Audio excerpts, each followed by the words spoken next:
Hey y'all, it's just after midnight on Friday night. Well, it's technically Saturday morning, but just getting some final prep going. I'm pretty much ready to hopefully pull the car out and sandblast it. So thanks to the number of you from 2 years ago or 3 years ago, I made the first video, and I haven't done many videos since, but I've actually done an hour a week or so of work the last year.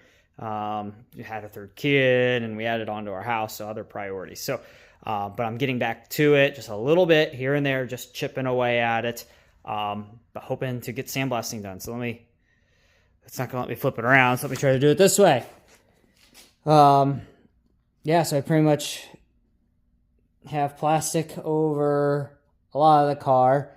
The sandblaster is pretty precise, so I guess I'm not too worried. I'm going to drive the car outside and then pull the tarp up and tape it off, put something over the back of the car just to keep the dust out of the car as much as possible, because it went everywhere. I did a test today. But overall, after some initial cleanup, not in too bad a shape. There's definitely some areas that need some clean out, right, and definitely a hole there. I'll take care of that. I'll probably just weld it up. But not too bad overall. So I'll do that, and then I'll walk to the other side. What is interesting is down in here, definitely rust down to the lower edge there. I'm probably just going to seal it and hope it never is a problem in the future, if I'm being honest. I'm not going to take the whole body panel off, or the whole front end. Come back over here. It continues coming around. I still got to remove a little bit of the old butyl.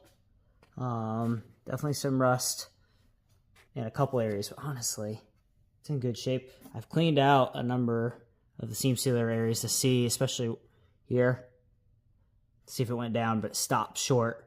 Over there was definitely rust where the seam sealer was, and I checked under there, was rust under, so we'll get that cleaned up. But yeah,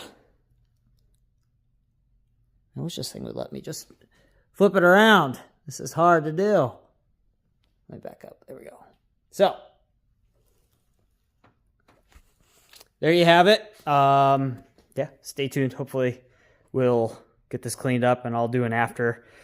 I know you're supposed to epoxy prime it immediately after. I doubt I'll have the time, so I'll probably have to do a quick wire brush, acetone, clean, and do it after, unless you guys have another idea on just making sure there's no rust under. Have a good one.